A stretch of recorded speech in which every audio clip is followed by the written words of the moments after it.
বলে আমি যদি সামনে যাই, আমার চোখ দিয়া যদি আমি উলঙ্গ মহিলা দেখি, আমার বিবেকটা বাধা দেয়, আমার নফসটা নষ্ট হয়ে যাবে, কলবটা নষ্ট হয়ে যাবে। যাইতে পারতাম না রে, যাইতে পারতাম না। আহমদ গেসুদার আজকে আল্লাহ শহীদ রহমতুল্লাহ আলাইহি কয়, কেমন অলি কইছে, কেমন আল্লাহরে ভয় করেন। সামনে আইসা আহমদ গেসুদার আজকে আল্লাহ শহীদ রহমতুল্লাহ আলাইহি ওনার মাথার টুপিটা ফালাইয়া, হাতের মধ্যে তরবারিটা নিয়া, চুলটা ছিল বাবরি কাটা চুল, চুলটার মধ্যে দইরা নিজের ডান হাত দিয়া কল্লাটার মধ্যে একটা কোপ দিছে, কোপ দিয়া পুরা কল্লাটা আলাদা করে ফালাইছে। খুদার কসম বাবা, কল্লাটা তিতাস নদীর মধ্যে যায়া পড়ছে, সুরমা নদীর মধ্যে যায়া পড়ছে। ওই কল্লাটা পড়ার পরে আহমদ গেসুদার আজকে আল্লাহ কাটা কল্লা বিহীন দেহটা লইয়া তরবারিটা দিয়া ওই 10টা মহিলারে তরবারির আঘাত দিয়া কতল করে দিছে, কতল করে দিছে। বন্ধুরে, আরে কল্লা তো নাই, দেখছে কি দিয়া?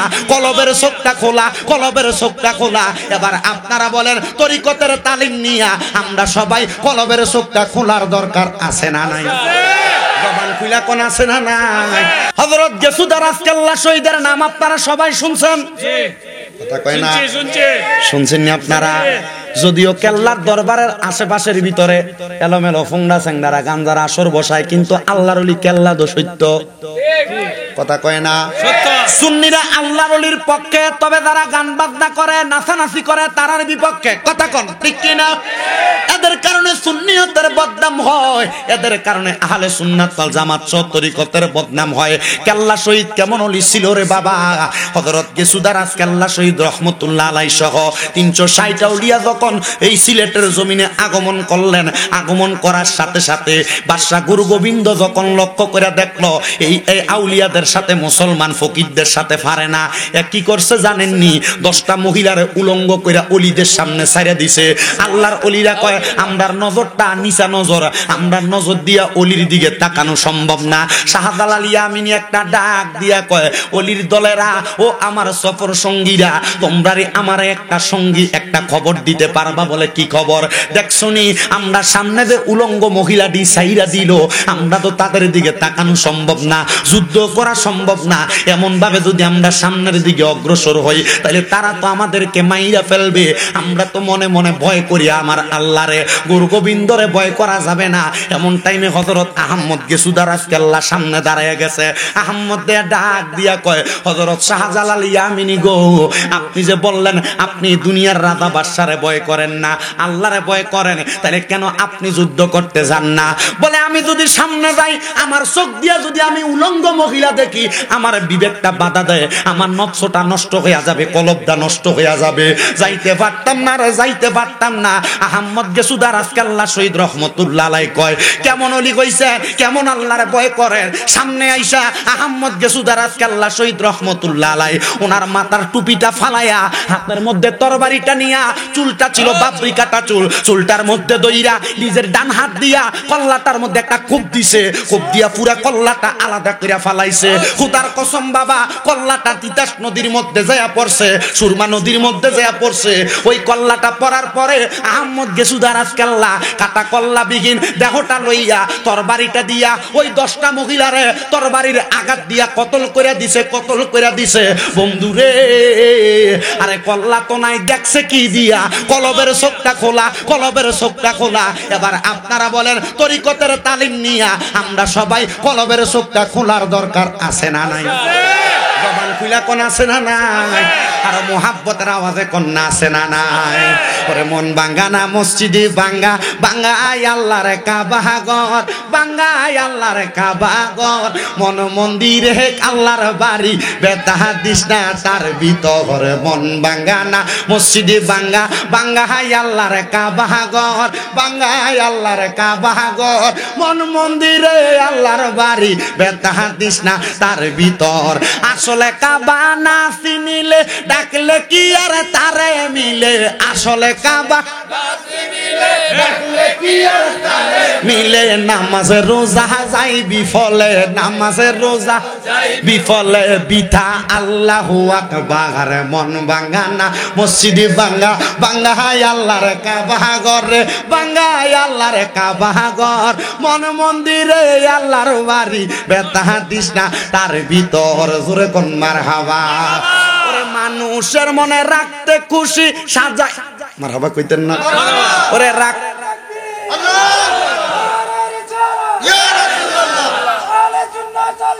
জিন্দাবাদ। সোনাকান্দা দরবার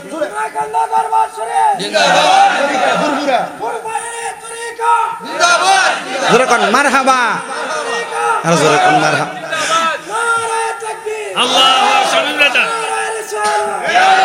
ওরে রাখতে খুশি মানুষের মন সাজাইলেন সাই বিশ্বভুবনে, রাখতে খুশি মনে সাজাইলেন সাই বিশ্বভুবনে। ফেরেশতারা সেজদা করে, ফেরেশতারা সেজদা করে, মকরমে পায় লানতের ঘরে। মন ভাঙ্গা না মসজিদে ভাঙ্গা, ভাঙ্গা হাই আল্লাহর ঘরে, ভাঙ্গা হাই আল্লাহর কাবা ঘর। মন মন্দিরে আল্লাহর বাড়ি, বেতা দিস না তার ভিতর। জোরে কোন সুবহানাল্লাহ।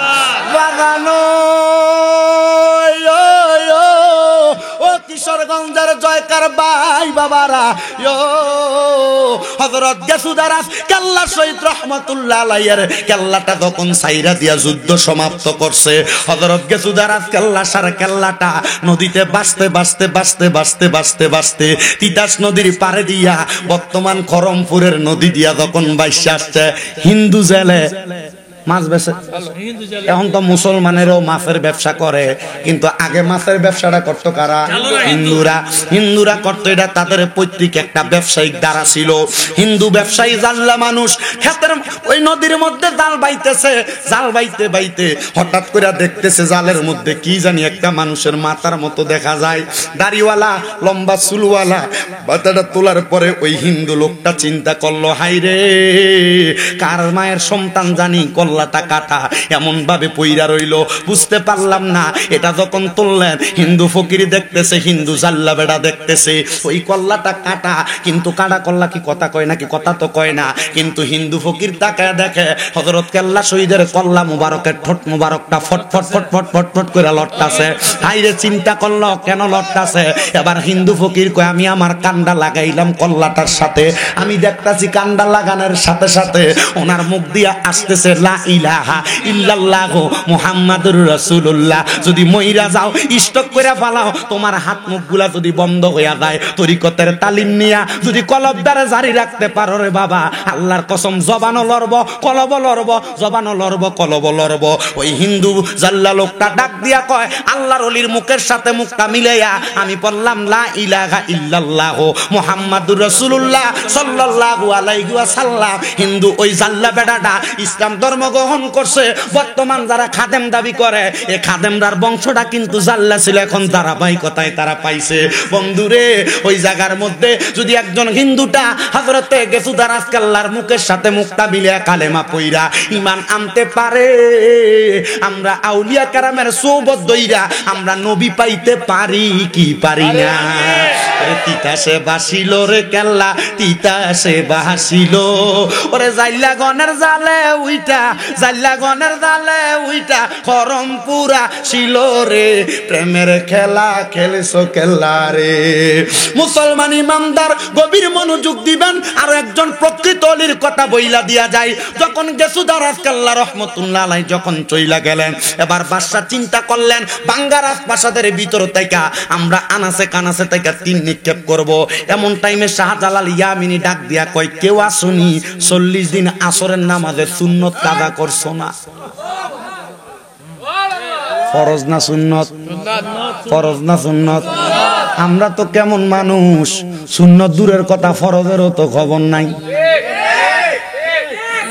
ওরে সুন্নত নামাজ না পড়িলে কেমনে নবীর সুপারিশ পাবে? ওরে সুন্নত নামাজ না পড়িলে কেমনে নবীর সুপারিশ পাবে? পাবে না আর ক্ষমা তার মাজার, বলেন পাবে না আর ক্ষমা তার মাজার। মুমিনি মুসলমান নবীর সুন্নত করো আমলদার, বলেন নবীর সুন্নত করো আমলদার। নবীর উম্মতে গহনে নবীর সুন্নত।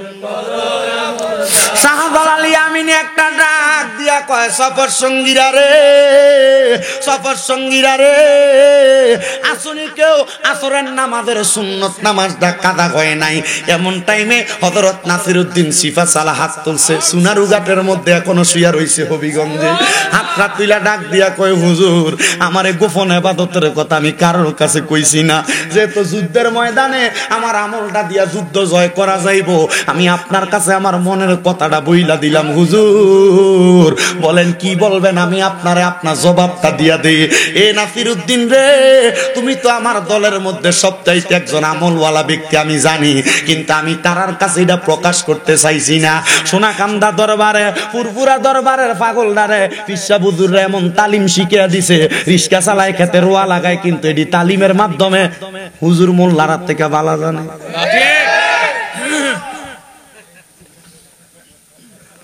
কি ঠিক?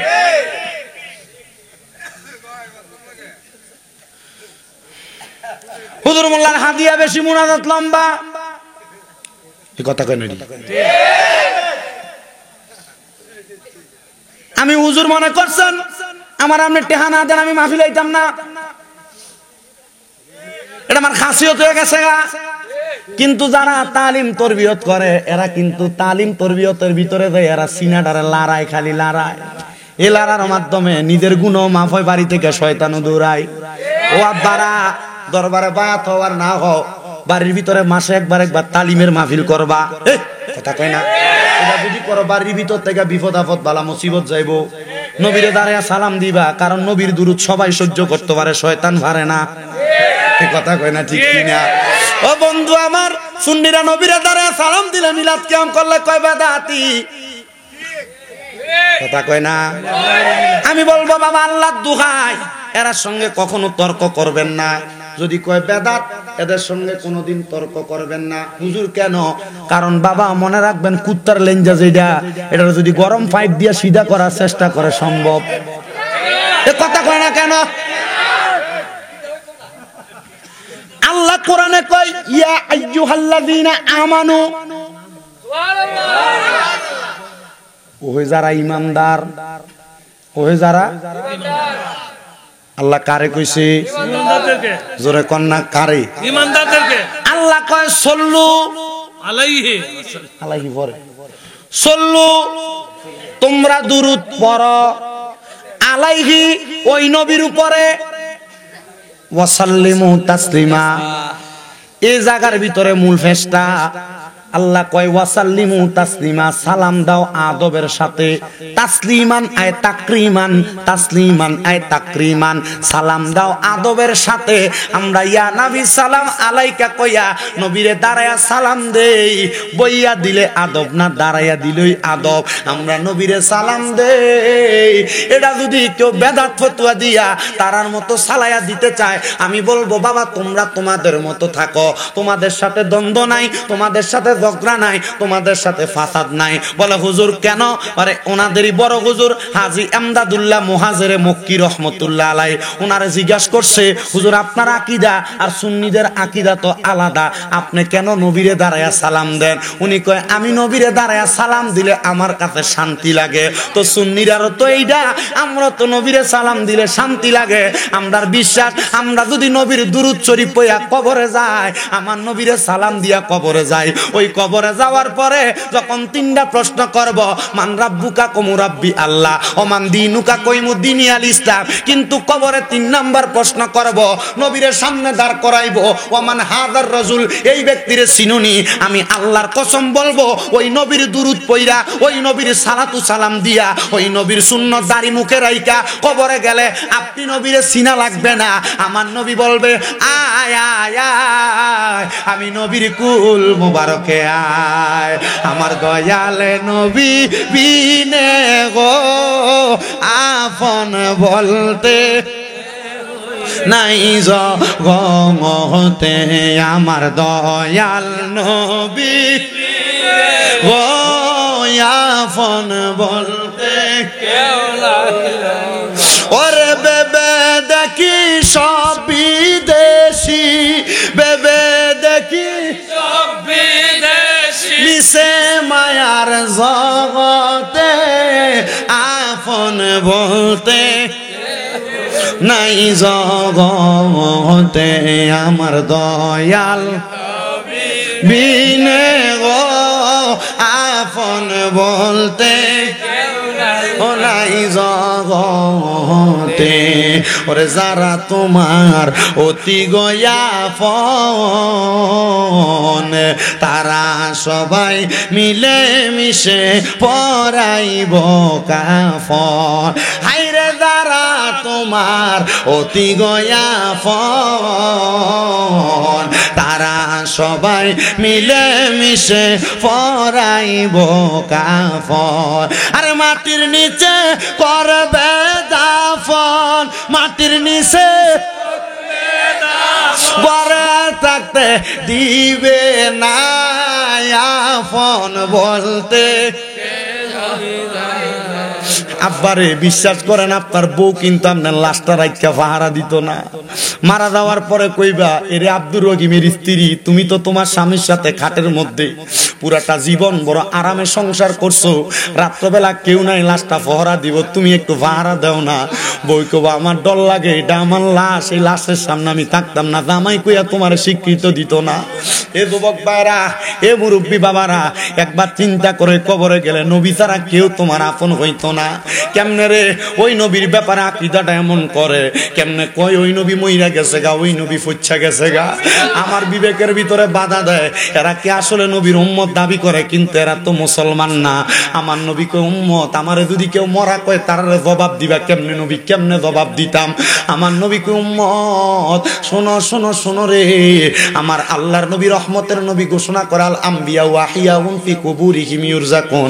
আল্লাহর নবী কয় শোনো ইউসাল্লুন, আল্লাহর নবী কয় শোনো আল্লাহর যারা নবী আছে শুধু আমাদের নবী না, আদম থেকে ঈসা নবী পর্যন্ত যত নবী আছে তারা তাদের রওজা মুবারকের মধ্যে জিন্দা। শুধু জিন্দা না, আল্লাহ তাআলা ঘোষণা করে ইউসাল্লুন, তারা নামাজ পড়তেছে পড়বে পড়তে থাকবে, নামাজ পড়তেছে পড়বে পড়তে থাকবে। বলে হুজুর এটার প্রমাণ কি? আমার নবী যে মেরাজে গেছে যাওয়ার সময় মুসা নবীরে দেখছে ওনার কবরে নামাজ পড়ে। কথা কোন ঠিক কিনা? তো কেউ যদি কয় নবী মইরা গেছে আপনি মানবেন? বলে হুজুর মরছে তো কথা সত্য, মরছে তো কথা সত্য, কথাটা কি মিথ্যা নাকি? আমি কমু হ্যাঁ বাবা কথাটা মিথ্যা। বলে কেমনে হুজুর? আমার আল্লাহর নবী মরে নাই, ইন্তেকাল করছে। কি করছে? ইন্তেকাল শব্দটা বাবিন ফিয়ালের ওজনে স্থানান্তরিত হওয়া, জায়গা পরিবর্তন করা। আমার নবী আলমে দুনিয়া থেকে আলমে বরজকের ভিতরে জায়গাটা পরিবর্তন করে গেছে। এই জন্য নবী ছাড়া কবরে আপন নাই। নবীর প্রেমে যদি জীবনটা সাজাইতে পারো, নবীর মোহাব্বতে সাজাইতে পারো, আল্লাহর কসম তোমার জীবনটা ধন্য হয়ে যাইব। তাহলে নবীর মিলাদ পড়া কিয়াম করে এটা মুমিনের কাজ, কোনো বেঈমানের কাজ না। আমার নবী কয় দুনিয়াতে আমি নবীর কোন উম্মত যদি সাতটা পাক্কা ভাবে আমি নবীর প্রতি দুরূদ শরীফ আদায় করে কবরে যাই, ওই কবরে যাওয়ার পরে আমি নবীজি দেখব রে আমার আল্লাহ তাআলার 8টা জান্নাতের দরজা আমি দয়াল নবী রাহমাতুল আলামিন নবীর সামনে দর করানো। আমি দয়াল নবীকে আমার আল্লাহ আদেশ করবে হাবিব আপনার যেই দরজাটা পছন্দ আপনি সেই দরজাটা দিয়া জান্নাতে প্রবেশ করবেন। আমার নবী কয় একটা জান্নাতের দরজা খুলবো, আমি তাকে দেখব আগুন থেকে ঈসা নবীরা একটা লম্বা সিরিয়াল করে দাঁড়ানো, ওনাদের পেছনে পেছনে ওনাদের উম্মতরা দাঁড়ানো, কিন্তু আমি দেখবো আমার আল্লাহ তাআলা আমি নবীর আদেশ দিব নবী আপনি সর্বপ্রথম জান্নাতের দরজাটা খোলেন।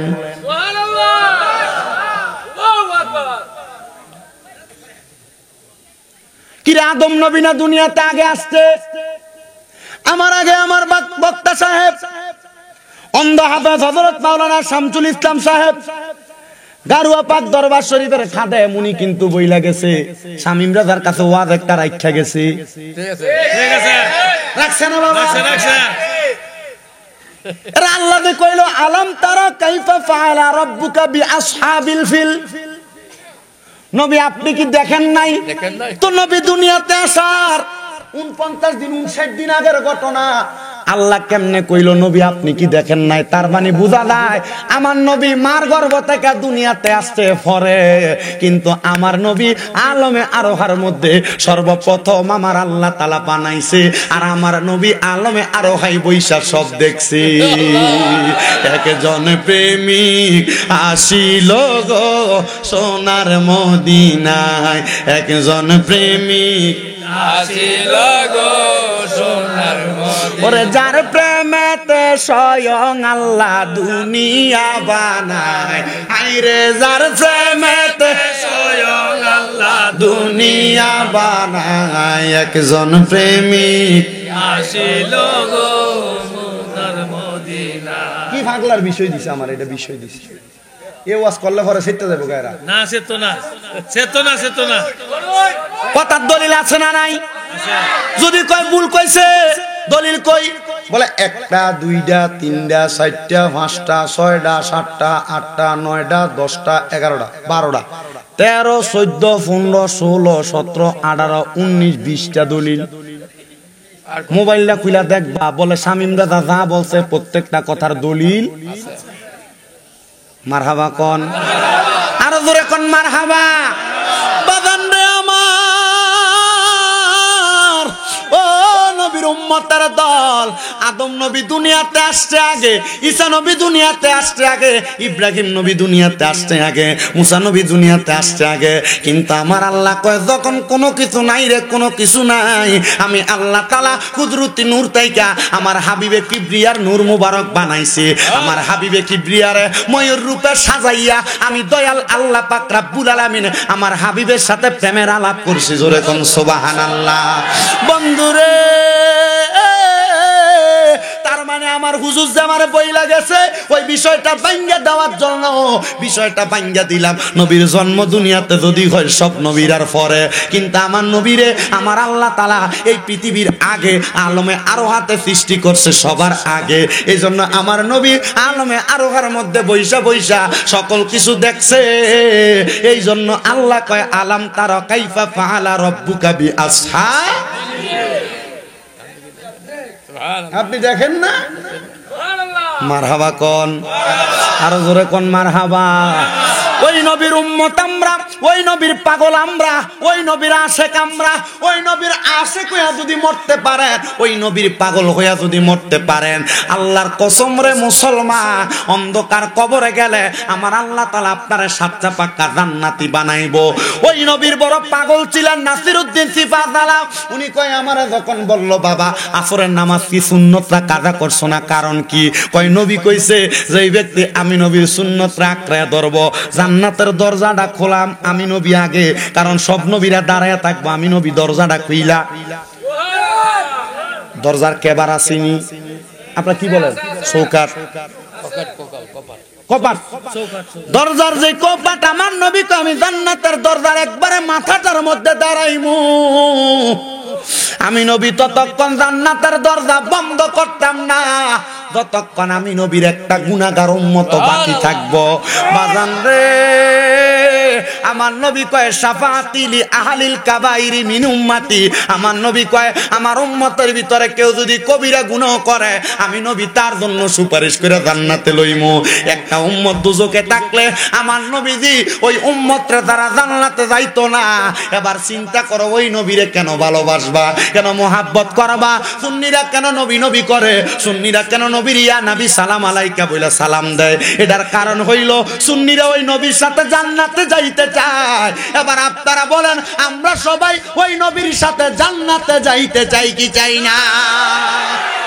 নারে তাকবীর, নারে রিসালাত, সুনাগন্ধা দরবার শরীফ, আহলে সুন্নাত ওয়াল জামাত, শামীম রাজা জিন্দাবাদ। আস্তে কোন মারহাবা। হযরত নাসিরউদ্দিন সিফাতালা কয় যে নবী আমারে সারা জান্নাতে যাইতো না, আমি কেমনে ওই নবীর সুন্নাত ছাড়ি? কিন্তু আপনি ওই নবীর উম্মত দাবি করেন, আপনার দাড়ি ডিডি ক্লিন শেভ করুন না বাবা। আপনি ওই নবীর উম্মত দাবি করেন, নবী কয় সুদ খাইস না তুই দি সুদের ব্যবসা করস বাবা। আপনি নবীর উম্মত দাবি করেন, নবী কয় হারাম খাইস না তুই দি ফরের হক মাইরা খাস বাবা। আমার নবী কয় তুই দি নবীর উম্মত দাবি করস, তুই দি মানুষের হক মাইরা মাইরা খাস বাবা। আমার নবী কয় আমি নবীর উম্মত দাবি করস বাবা, তুই দি ফরের এতিমের সম্পদ মাইরা খাস। আল্লাহর কসম রে, এলাকার সুদখোরেরা যদি আসেনি আছে অসুবিধা নাই, বলেন। সুদখোর আছে? আবার আপনারা এই সুদকুটিরে ধরে মসজিদের সভাপতি বানান, সেক্রেটারি বানান, এলাকার সর্দার মাতাব্বর বানান। হায় রে, কেমনে এডি জবাব দিব আল্লাহর কাছে? আল্লাহর নবী কই এডিরে কি খাওয়াইবো কবরে জানো? অন্য জাহান্নামীরা রক্ত আর ফুজাই না দিব, তিন আতুল খাবাল কইব নে খা। দুনিয়াতে একটা পানির ভিতরে ফুকা ফললে ফুকা পানি ফালাই দিয়া বোতলটা বালা করে দুইয়া তারপরে মাইজা পানি খায়। কিন্তু যারা হারাম খায়, সুদ খায়, পরের হক মেরা খায়, জমি দখল করে খায়, একাইটা খেতাল ডাইলে কাইটটা সাইরান গুল্লা বানায়, আল্লাহর কসম কবরে গেলে এমন ফিটা ফিটবো, কাঁচা বাঁশের গোড়া দিয়া বাইরে আইবো, ওই কবরের ভিতরে এমন মাইর মারবো, একটা গরম লোহা ফোরাত দেয় না? কামারের দোকানে দেয় না?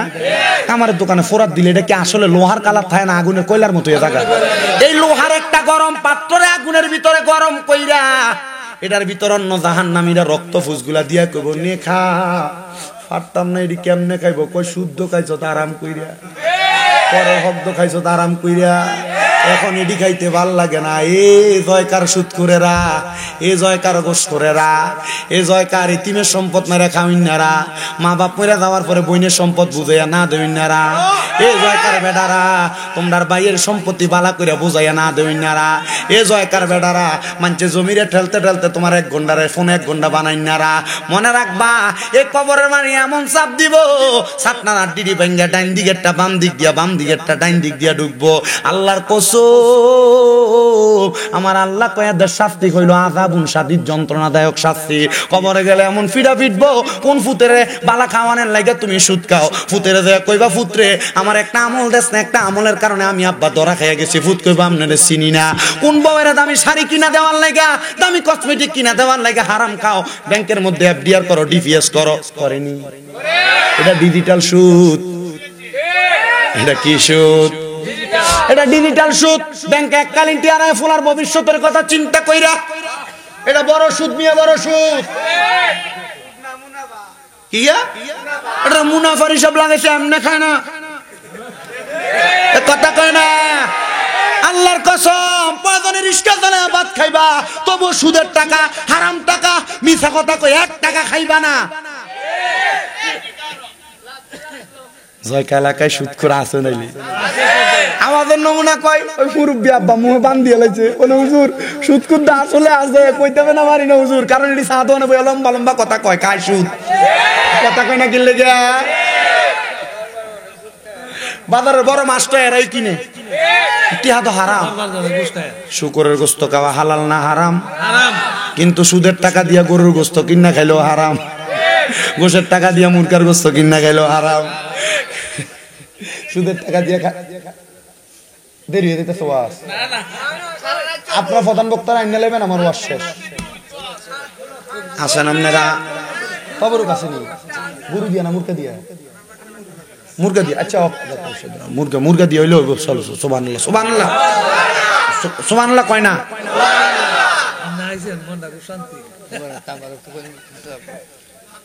আমি কিন্তু বাবা কুমিল্লাতে আছি না, আমি নীলফামারী থেকে আইছি। আপনারা এনে কইতে আইছি নীলফামারী থেকে। আমি বিমান থেকে নামছি আপনার প্রায় 12:55 বাজে। নাইমো আইসা, সরি 12:55 ফ্লাইট হয়েছে এই শহীদপুর এয়ারপোর্ট থেকে। এরপরে আপনার ঢাকা এসে নাইমা আমাদের যে গাড়ি নিয়ে আসছি, গাড়ির কাগজের একটু মিরপুর বিআরটিতে কাগজ শেষ করে আবার ব্যাগ আসা লাগছে আপনাদের এদিকের জন্য। না এদিকে গাজীপুর ফারিতে আমার সময় লাগছে 2 ঘন্টা 2.5 ঘন্টা। বুঝতে পারছেন? জ্যাম জ্যাম বৃহস্পতিবার তো আমার এটা দেমাগে নাই। আমি চিন্তা করলাম যে একটা বিপদে ফিরে দিলাম, আর আল্লাহ করতেছি, পরে দিই না নির্দিষ্ট টাইমের আগে ফসাই গেছি। মারাবা কন আপনারা দোয়া করবেন। আপনাদের দোয়ায় কুমিল্লাতে আমার 6টা মাদ্রাসা। কয়টা? 6টা মাদ্রাসা, সুন্নি মাদ্রাসা। এগুলা সিম্পল। আল্লাহ কবুল করুক, আমিন। তার লাগে দোয়া করবেন। তার একটা ফুট আছে মাশাআল্লাহ, 2 দিন পরে বাপ ফুট আমরা এক লগে ফুটবল খেলবো। বড় হয়ে গেছে, ফোলা দেখতে কি তা দেওয়া যায়। আমরা আমার ড্রাইভারের যে বয়স, আমার হে বয়স, আমার খাদেমের হে বয়স। মোটামুটি সামনে দিয়ে কেউ খারিলে গাড়ির পিছনে 3টা রাখছি, বাইরে লইতাম না। আল্লাহ কবুল করুক, হায়াতে বরকত দাও। জোরে কোন আমিন। ওয়াজ কি চলবো না শেষ হইব? তাহলে সবাই জোরে জোরে দরুদ শরীফ পড়েন। আল্লাহুম্মা সাল্লি আলা সাইয়্যিদিনা আদনাবি না শাফি না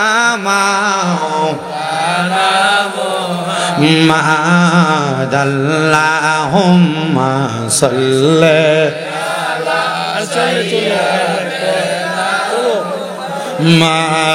মাদনাবি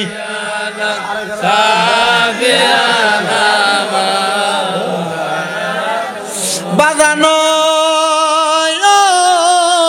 তাহলে নবীর উম্মত দাবি করলে চলবো না, দাড়ি রাখুন লাগবো। কোন দাড়ি রাখুন লাগবো নি? অনেক ফোলা ফাইন কয় আমি দাড়ি রাখি না, এখনো বিয়া শাদী করছি না, দাড়িওয়ালা ফোলা মানুষ আমার তো পছন্দ করতো না, এর লাগে দাড়ি রাখি না। আমি বলবো এ যুবকেরা মনোযোগ দাও।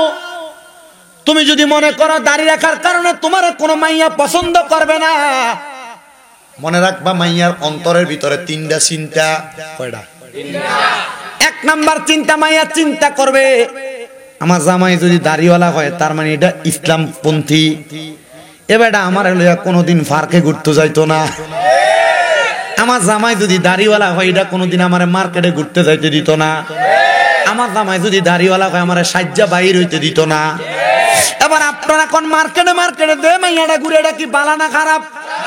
ফার্কের ভিতরে দে মাইয়াটা ঘুরে, এটা কি ভালো না খারাপ? মার্কেটে মার্কেটে ব্যাপারটা দে মাইয়াটা ঘুরতে চাই, এটা কি ভালো না খারাপ? তাহলে বুঝবেন নবীর সুন্নাত দাড়ি রাখার কারণে একটা খারাপ মাইয়া থেকে বাচ্চা গেছুন গা।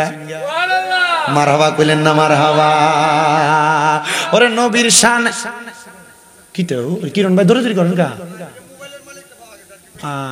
আচ্ছা কইবেন না, যেরকম মারহাবা। তাহলে দাড়ি রাখার কারণে একটা বাজে মাইয়া থেকে বাঁচবা যুবক। মনে রাখবা ও আমার এই জয়কা এলাকার মা বোনেরা, জয়কা এলাকার আমার যুবতী মাইয়ারা, যদিও তোমরা সুন্দর করে সাজ্জা বাহিরে গেলে ফোলাপান তোমাদেরকে দেখলে টিস করে টিজিং করে দেখলে কয় কত সুন্দর। আল্লাহর কসম ফোলারা বিয়া করার সময় এমন ব্যাপারটা মাইয়া বিয়া করে না। ফোলারা বিয়া করার সময় আগে সাইয়ালয় মাইয়াটা কোরআন শরীফ পড়তে পারেনি, কারণ ফোলা জানে খোলা জিনিসের ভিতরে মশা মাসি বসে। তুমি খোলা মেলা ঘুরবা, ফোলা পাইন তোমার বিয়া করতো না। এমনি দেখতেই সুন্দর, তলে দিয়া কিন্তু সদরগার। মুসলমান নাসিরউদ্দিন সিফাতালা কয় যদি আমি নবীর সুন্নাত আমি আদায় না করতে পারি তাইলে কেমনে আমি আমার মুস্তাফার কাছে আমার মুখটা দেখাইবো? এই জন্য আমি আমার সুন্নত নামাজ কাজা করি না। নাসিরউদ্দিন সিফাতালা হযরতে শাহজালাল ইয়ামিনী ডাক দিয়া কয় তাইলে আযান দাও। হুজুর আযান দিতাম বলে কোন দিকে ফিরা? শুধু পশ্চিম দিকে ফিরায় আযান না, আযান মাঝে মাঝে বিভিন্ন দিকে ফিরেও দিবেন। বলে কি লাগা মসজিদের টানা আবার কিন্তু বিপদে পড়লে আযান 19 কামের সময় আযান দেওয়া যায়, ঝড় তুফান হইলে আযান দেওয়া যায় আছে, কঠিন রোগবালা মুসিবত হইলে আযান দেওয়া যায় আছে, বিভিন্ন জায়গায় বিভিন্ন মুসিবত হইলে আযান দিবেন, দেখবেন বিপদ কেটে যাইবো গা। মুসলমান নাসিরউদ্দিন সিফাতালা গুরগোবিন্দ বাদশার রাজপ্রাসাদের দিকে ফিরে আযান দেওয়া শুরু করছে। আল্লাহু আকবার, আল্লাহু আকবার। আযান যখন দেয় গুরগোবিন্দ বাদশা যেই রাজপ্রাসাদের মধ্যে থাকতো, রাজপ্রাসাদের মাটিগুলা পর্যন্ত ঘরে ঘরে নিচের দিকে পড়তাছে। সবাই কয় হায় রে, কার সামনে আয়া পড়লাম?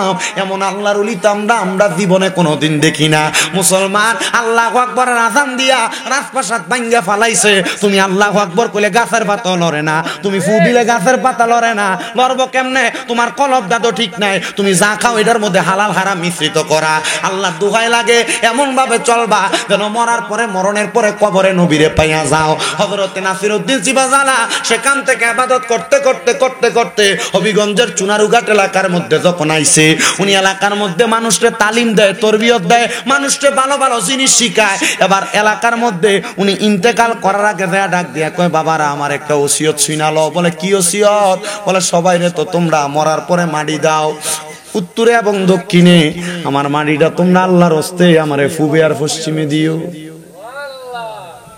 সুবহানাল্লাহ কোন জোরে কোন না সুবহানাল্লাহ।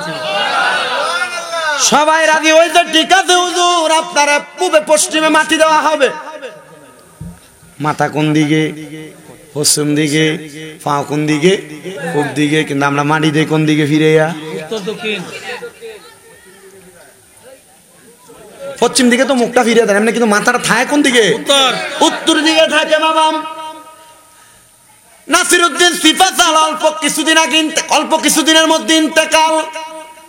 সোনাকান্দা দরবারে আলা হযরত পীর সাহেব হুজুর কেবলা যিনি পর্দা নিয়েছেন, ওনাদের মানুষ কেন ভক্ত জানেন?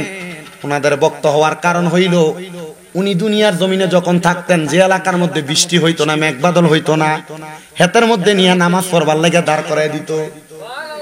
ইস্তেসকার নামাজ পড়তো, সালাম ফিরানোর আগে দোয়া করবার আগে বৃষ্টি চলে আসতো। ও বন্ধু, আল্লাহর ওলিদের, এটা শুধু সোনাকান্দার কথা আমি আমার মুখ দিয়া বলি, বিভিন্ন দরবারের বিভিন্ন ওলিদের বিভিন্ন কারামত আছে না নাই? আছে না নাই? মনে রাখবেন, কারামতে আউলিয়া ও হাক্কুন, ওলিদের কারামত সত্য। এবার উনি ইন্তেকাল করার পরে এলাকার শরীয়তের উলামায়ে কেরাম তারা বলতেছে না, উনি বলতেই পারে ওনারে পূবে পশ্চিমে মাটি দেওয়া যাবে না, ওনার মাটিটা উত্তরে আর দক্ষিণে দেওয়া লাগবে। সব বক্তবিন্দুরা মানে বলো কি, আমরা হুজুর বইলা গেছে, বলে তোমরা হুজুরের কারণে কি আমরা শরীয়তের আইনটাকে লঙ্ঘন করব নাকি? না না, ওনার উত্তর দক্ষিণের মধ্যে মাটি দাও। নাসিরউদ্দিন সিফাসালারে উত্তরে আর দক্ষিণের মধ্যে যখন মাটিটা দিছে, মাটি দিয়া 40টা কদম হাইটটা যাইব, যাওয়ার আগে দেখতে হঠাৎ করে একটা আসমানে ঠাড়া মারছে, মারার সাথে সাথে ওই কবরটা, ওই মাজারটা উত্তরে দক্ষিণ থেকে পশ্চিম আর পূবে হয়ে গেছে। সবাই চিন্তা করে, কিরে এমন কেন হইল? বলে এটার কারণ হইল আউলিয়া কেরাম যা বলে এটা আউলিয়া কেরামের কথা না, আমার আল্লাহ তাআলা আউলিয়া কেরামের মুখ দিয়া কথা বলে, আমার আল্লাহ তাআলা আউলিয়া কেরামের হাত দিয়া কাজ করায়, আমার আল্লাহ তাআলা আউলিয়া কেরামের চোখ দিয়া দেখে। ওলিরা ওলিদের চোখে দেখে না, ওলিদের চোখ আমার স্বয়ং আল্লাহ তাআলার চোখ। বলে হুজুর কেমনে? তিরমিজি শরীফের 2য় খণ্ডের মধ্যে হাদিস বর্ণনা, আল্লাহর নবী কয়, তোমরা মনে কইরো না দুনিয়ার জমিনের মধ্যে আমি নবী বিদায় হইয়া গেছি, তোমরা আমি নবীর আর কোন ওয়ারিসদার পাইবা না। মনে রাখবা, আতিউল্লাহ ওয়া আতিউর রাসূলা ওয়া উলিল আমরি মিনকুম। তোমরা যদি আল্লাহর ইতাআত করতে চাও, আল্লাহর অনুসরণ করতে চাও, তোমরা রাসূলের অনুসরণ করো। রাসূলের অনুসরণ করতে চাইলে আউলিয়া কেরামের অনুসরণ করো। বলে হুজুর কত পীর দেখলাম, কত মুর্শিদ দেখলাম, কত বড় বড় হুজুর দেখলাম, হুজুর ওলি চিনমু কেমনে? আল্লাহর নবী ইবনে মাজাহ শরীফের 303 নাম্বার পৃষ্ঠার ভিতরে হাদিস কয়, নবী আমার ডাক দিয়া কয়, আলা উকবিরুকা মুলুকিল জান্নাতি। ওলি হইল 2 রকমের। নবী কয়, আমি নবী কি তোমাদেরকে জান্নাতের বাদশা সম্পর্কে খবর দিব না? ইয়া রাসূলুল্লাহ ক্বালু বালা, হ্যাঁ আপনি আমাদেরকে জান্নাতের বাদশা সম্পর্কে খবর দেন। আমার নবী কয়, ক্বালা রাজুলুন দাঈফুন মুস্তাদাফুন যু তিমরাইনি লা ইউকবাহু লাহু লাউ আকসামা আলাল্লাহি লা আবাররা। এমন ব্যক্তি যার শরীরটা দেখতে দুর্বল, জামা কাপড়গুলা এলোমেলো, এই ব্যক্তিরে দেখলে তোমার পছন্দ হবে না, কিন্তু সে যদি কোনো দোয়া করে আমার আল্লাহ তাআলার সাথে সাথে তার দোয়াটা কবুল করে ফেলায়। হে আমার জয়কা করিমগঞ্জের কিশোরগঞ্জের ভাই বাবারা, ও তাহলে আল্লাহর ওলিদেরকে চিনার জন্য আপনি টাকা পয়সা লাগবে না। ওলি যদি চিনতে চান, তাকাইবেন তার দিকে, শরীরটা দুর্বল হবে, শরীরের কাপড় এলোমেলো হবে, কিন্তু এরা দোয়া করলে আল্লাহ দোয়া কবুল করবে। এরা হলো মজ্জু বলি, পাগল ওলি। দেখবেন রাস্তা দিয়ে মাঝে মাঝে অনেক পাগলেরা ভিক্ষা চায়, আপনারা এদেরকে আপনারা ফানি মারেন, আপনারা এদেরকে কলা শুল্কা মারেন না। যদি মন চায় এদেরকে কিছু দিয়া সহযোগিতা করবেন, মন না চাইলে এদের সঙ্গে বেয়াদবি করবেন না। এবার আমার নবী কয়, আরেকটা প্রকার ওলি আছে। ইয়া রাসূলুল্লাহ, আরেকটা প্রকার ওলি কারা? আমার নবী কয়, ইজারু উযুকিরাল্লাহু আযজা ওয়া জাল্লা। যেই ওলির দিকে চাইলে আল্লাহর কথা মনে হয়, এটা হলো হক্কানি ওলি, এটা হলো হক্কানি ওলি। বলে হুজুর আল্লাহর কথা কার দিকে চাইলে মনে হয়? আল্লাহর তো আমরা দেখছি না, তাহলে আল্লাহর কথা কেমনে আমরার মনে হইব? আমার নবী কয়, এই পিঠটারে দেখলে দেখবা এই পিঠটার ভিতরে আমার আল্লাহর ভয় বেশি, তাকওয়া বেশি।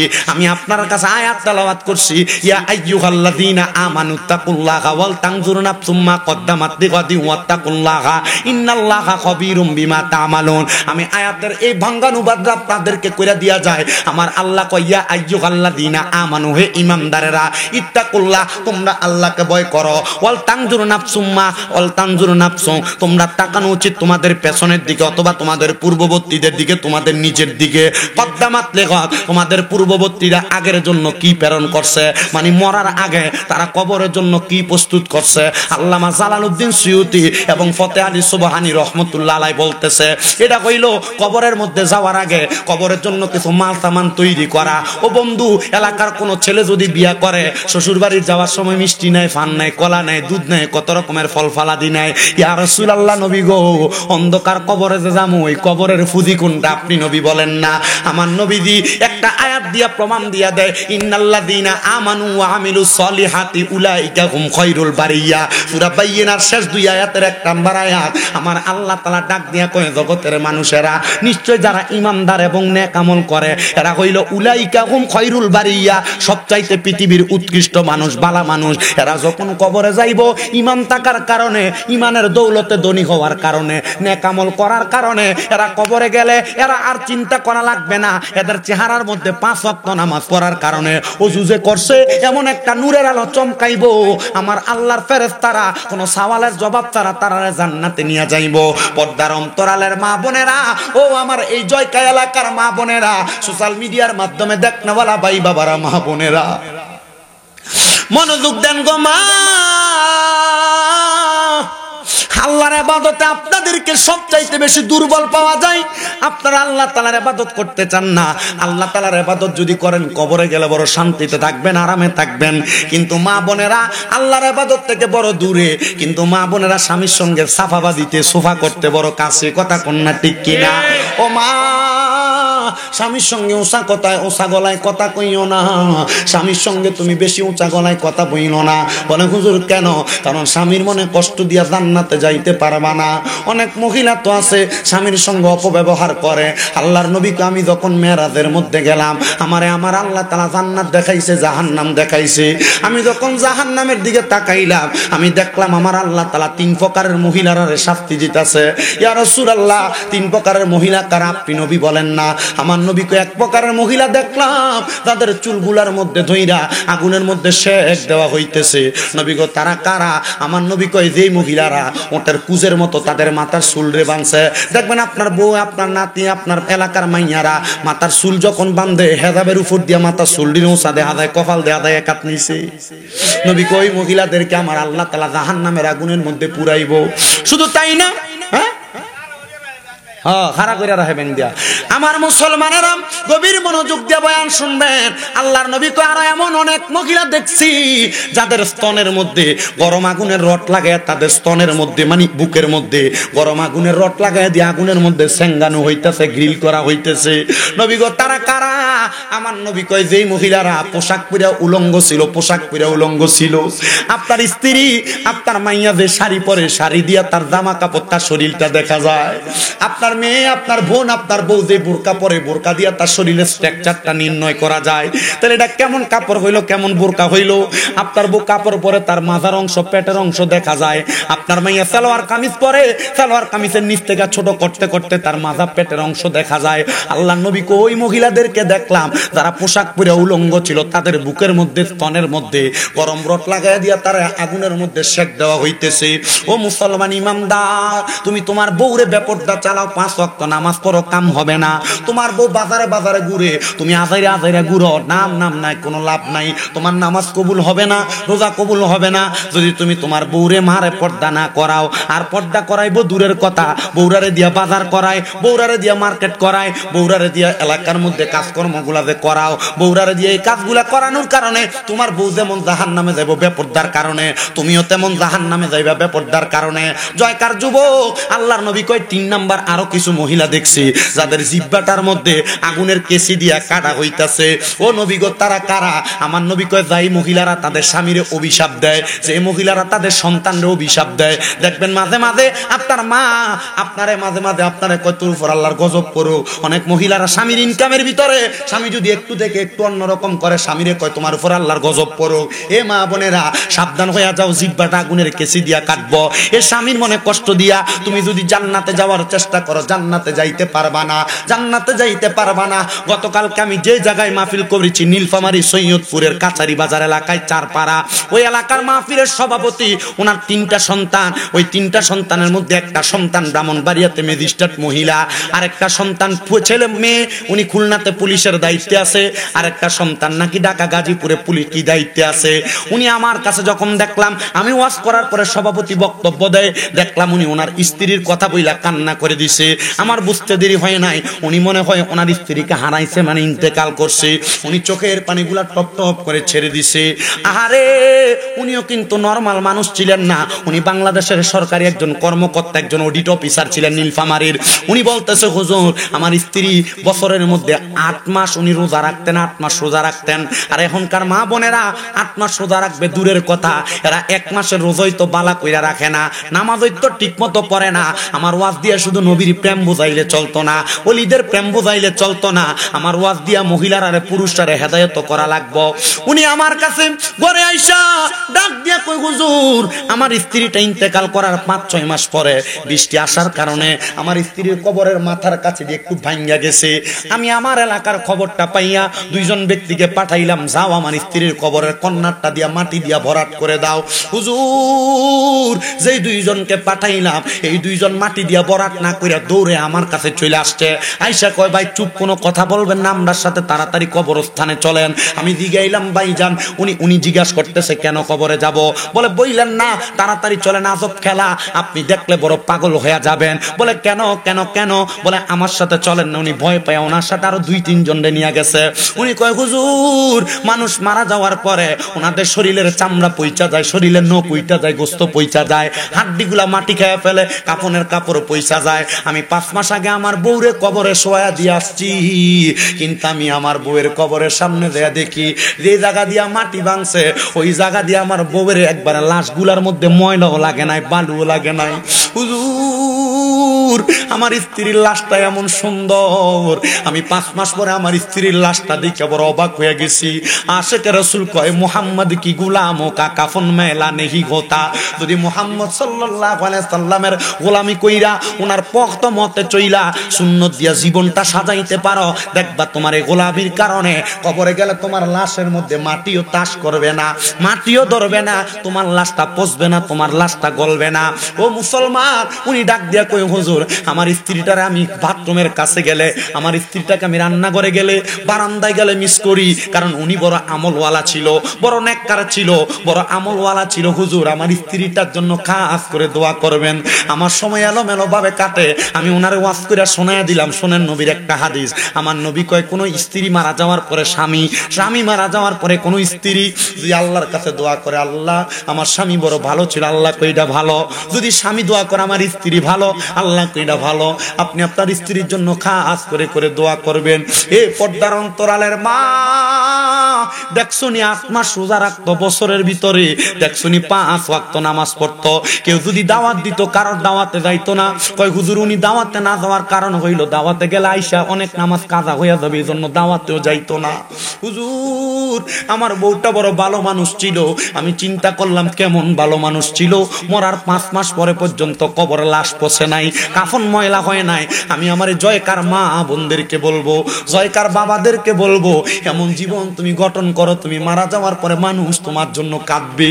আর আমার আল্লাহ তাআলা ওই কাদার কারণে চোখের পানি মাটিতে পড়ার আগে তোমার জীবনের গুনাহগুলা মাফ করে দিবে। কেমন জীবন বানাইলা, অন্ধকার কবরে গেলে কবরের আযাব তুমি সহ্য করতে পারবা না। কেমন জীবন বানাইলা, অন্ধকার কবরের মধ্যে গেলে তুমি তোমার ওই কবরের আযাবটা সহ্য করতে পারবা না। হাইরে মরহুম আহাদ মেম্বার এত সুন্দর জান্নাতের বাগান সাজিয়ে দিয়ে গেছে। ওনার সন্তান ভাই ভাতিজারা মাঝে মাঝে ফোন দিয়ে আমার কাছে গত বছর বলছে, হুজুর দাওয়াত দিছিলাম সত্য কথা, কিন্তু হুজুর আপনারা তো আনতে পারতেছি না, উনি ইন্তেকাল করেছে। এই বছর দাওয়াত দিয়েছি, হুজুর একটু আইসা ওনার জন্য দোয়া করবেন, এলাকাবাসীর জন্য দোয়া করবেন। আমি আল্লাহর কাছে দোয়া করি, আপনারাও দোয়া করবেন, এই জান্নাতের বাগান, প্রেমের বাগানটার উসিলায় আল্লাহ যেন মরহুম আহাদ মেম্বার সহ এলাকার প্রত্যেক কবরবাসীর কবর জান্নাতের বাগান বানায়া দেয়। কারণ আজকের মাহফিলে অনেক সন্তান বসেছেন যাদের জগতের মধ্যে মা নাই, অনেক সন্তান বসেছেন যাদের জগতের মধ্যে আব্বা নাই। এই সন্তানের দল, আব্বা আম্মা বড় কষ্ট করে তোমারে মানুষ করছে, মাঝে মাঝে আব্বা আম্মার কবরের কাছে যাইবা। অনেক মানুষ আছে আব্বা আম্মার কবর দিয়ে আসার পরে এখন গোরস্থানের সামনে নিলে বাপমার কবর কোনটা চিনে দিতে পারতো না। জিয়ারত করলে কয় বেদাত, কিন্তু ওই ব্যক্তি মারা যাওয়ার পরে তার বাড়ির মধ্যে মুরগা জমা করে, গরু জমা করে, তার বাড়ির খানাটা দাঁত হয়ে যায়। আল্লাহর নবী কয়, এই জগতের মানুষ শোনো, তোমাদের মানুষ যখন মারা যায় তোমরা বেশি বেশি করে কবর জিয়ারত করো। ইয়া রাসূলুল্লাহ কেন? আল্লাহর নবী কয়, কবর জিয়ারত করলে মরণের কথা স্মরণ হয়। নবী কয়, কেউ যদি দৈনিক 20 বার মরার কথা স্মরণ করে, ওই ব্যক্তি যদি ওই দিন মারা যায় তাহলে তার মরণটা শহীদের মরণ হয়ে যায়। এ মুসলমান, নবীদের তিরমিজি শরীফের আরেকটা হাদিস শরীফ পড়লাম, হযরতে জাবির ইবনে সামুরা রাদিয়াল্লাহু তাআলা আনহু হাদিস বর্ণনা করে তিনি বলে, কোন সন্তান যদি জুমার নামাজ আদায় করার পরে শুক্রবারে আম্মা আব্বার কবরের সামনে দাঁড়াইয়া রব্বির হামহুমা কামা রব্বায়ানি সগীরা ওয়াকুর রব্বির হামহুমা কামা রব্বায়ানি সগীরা বইলা কান্দে, তার চোখের পানিটা মাটিতে পড়ার আগে আমার আল্লাহ তাআলা তার মা বাবার জীবনের গুনাহ মাফ করে দেয়। এ সন্তান, তুমি যে তোমার আব্বা আম্মার কবরের সামনে যাও না, তোমার কি মায়া লাগে না? দেখবা তুমি মরলো তোমার ফুতে তোমার কবরের কাছে যাইতো না। যদি তুমি তোমার আব্বা আম্মার কবরের সামনে যাও, যাওয়ার সময় ছোট ছোট বাচ্চা দিলে কবরের সামনে লইয়া যাইবা, এরা দেখা দেখা শিখবো, তাহলে তুমি মারা যাওয়ার পরে এরাও তোমারে নিয়ে দোয়া করবো। আমার মসজিদে যেখানে আমি জুমা পড়াই, এখানের একজন সেক্রেটারি আমানুল্লাহ চৌধুরী, ওনারে মাঝে মাঝেই দেখি উনি ওনার ছেলেরে নিয়ে তার মা বাবার কবর জিয়ারত করে। আমি জিজ্ঞাইলাম কারণ কি? কয়, হুজুর আমার ফুতের হইলে আমি জিয়ারত করি, আমি মানলে আমার ফুতেও তার ফুতের হইয়া করব। এটা রুসুমে শিখা হয়ে গেছে। কবর জিয়ারত করলে কবরবাসী কেমন খুশি হয় জানো? একটা সমুদ্রের মধ্যে কোনো মানুষ নৌকা নাই, হাসুর করতেছে বাঁচার জন্য, হঠাৎ করে একটা নৌকা যায় যদি তারা উদ্ধার করে আনে, এই ব্যক্তি যেমন খুশি হয়, কবরবাসীর কবরের সামনে যায় তার জন্য দোয়া করলে ওই কবরবাসী এমন খুশি হয়ে যায়। এ সন্তান, আম্মা আব্বার কবরের সামনে যাও না, আমি তোমার কদমে হাত দিয়া বলবো আম্মা আব্বার জন্য বেশি বেশি করে দোয়া করবা। কিন্তু বর্তমান জামানায় অনেক সন্তান তাদের মা বাপরে বাদ দেয় না, তাদের মা বাপরে কষ্ট দেয়, বাইয়ে বাইয়ে ঝগড়া করে মা বাপরে জুদা করে দেয়, আলাদা করে দেয়। অনেক সন্তান বউয়ের কথা শুই না, মা বাপরে দমক দিয়া কথা বলে, দেরে সন্তান তোর পাও আমার সামনে দে, আমি শামিম দাদা জিব্বা দিয়া তোর পাওটা পরিষ্কার করে দিমু। বলে হুজুর কেন? কারণ কিশোরগঞ্জের বড় আলেম দিয়ে ওয়াজ করাইবা, কিন্তু মা বাপরে বাদ দিতা না, মা বাপরে কষ্ট দিবা। আল্লাহর কসম, এমন ওয়াজ করায় কোনো তোমার লাভ নাই। বলে কেন? কেন? কারণ ওই আম্মা আব্বার মনে কষ্ট দিলে আমার আল্লাহ তো বেজার হইয়া যায়। ওয়াজ মাহফিল শুনা কি করবা? নামাজি তো আমার আল্লাহর কাছে কবুল হবে না।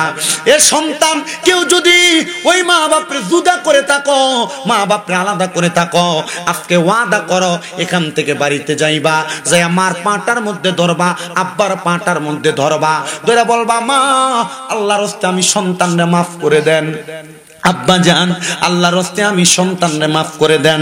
যতক্ষণ পর্যন্ত তোমার মা বাবা তোমারে বলছে তোমারে মাফ করে দিছি, ততক্ষণ পর্যন্ত মা বাবার পাও ছাড়বা না। বলে হুজুর মা বাবার পায়ে ধরলে শিরিক হবে, বেদাত হবে। আরে শিরিক বেদাত দূরের কথা বেটা, আল্লাহর নবী তো শিখিয়ে দেয় শুধু মা বাবার পায়ের মধ্যে ধরা না, মাঝে মাঝে সুযোগ পাইলে আম্মা আব্বার পায়ের মধ্যে চুমা দিবা, চুমা। বলে হুজুর কেন? আল্লাহর নবী কয় মা বাপের পায়ে চুমা দিলে আল্লাহর জান্নাতের চৌকাটে চুমা দেওয়া সওয়াব পাওয়া যায়। এ সন্তান বলে হুজুর আমি কোনোদিন কোনো অন্যায় করি নাই, আমি কি আমার মা বাবার কাছে মাপ চাইমো? আমি বলবো হ্যাঁ সন্তান, আম্মা আব্বার পায়ের কাছে শুধু হইলে তোমার দাম কমবে না, তোমার সম্মান কমবে না, তুমি তোমার মা বাবার কদমের কাছে ছোট হইবা, আমার আল্লাহ সমস্ত জগতের কাছে তোমারে বড় বানায় দিব। এ সন্তানের দলেরা ওয়াদা করবে এখান থেকে বাড়ির যা মা বাবার পাঁচ দিয়া মাপ চাইবা। কিন্তু অনেকে চিন্তা করে হুজুর যাদের বাড়িতে মা আছে তারা বাড়িতে যাইয়া মার পায়ে ধরে মাপ চাইবো, আমার তো মা নাই, আমি কার পায়ে ধরে মাপ চাইবো? অনেকে চিন্তা করে হুজুর যাদের বাড়িতে আব্বা আছে তারা বাড়িতে যায় আব্বার পায়ে ধরে মাপ চাইবো, আমার তো আব্বা নাই, আমি আমার আব্বার পায়ে ধরে কেমনে মাপ চাইমু? ঘরের ভিতরে গেলে আব্বার পুরান খাটটার দিকে চাইলে চোখের পানি বায়া বায়া পড়ে, ঘরের ভিতরে গেলে মায়ের পুরান কাপড়টার দিকে চাইলে চোখের পানিটি বায়া বায়া পড়ে। এ সন্তান, তোমার আব্বা তোমার বড় কষ্ট করে মানুষ করছে, ওই আব্বারে তুমি আর কোনোদিন কষ্ট দিও না।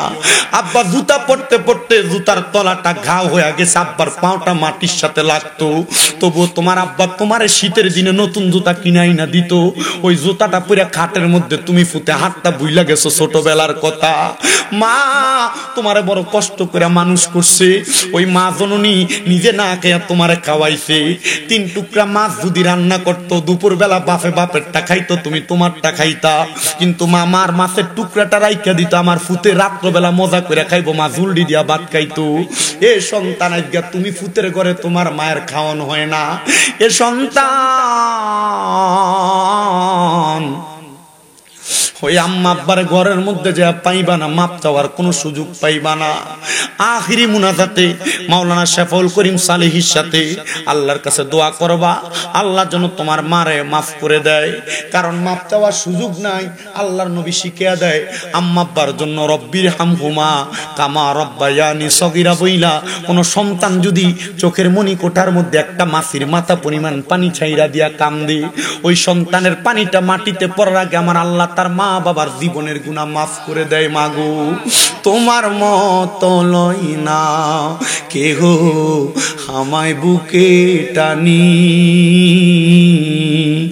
আদর করে মুছে না কেউ মা,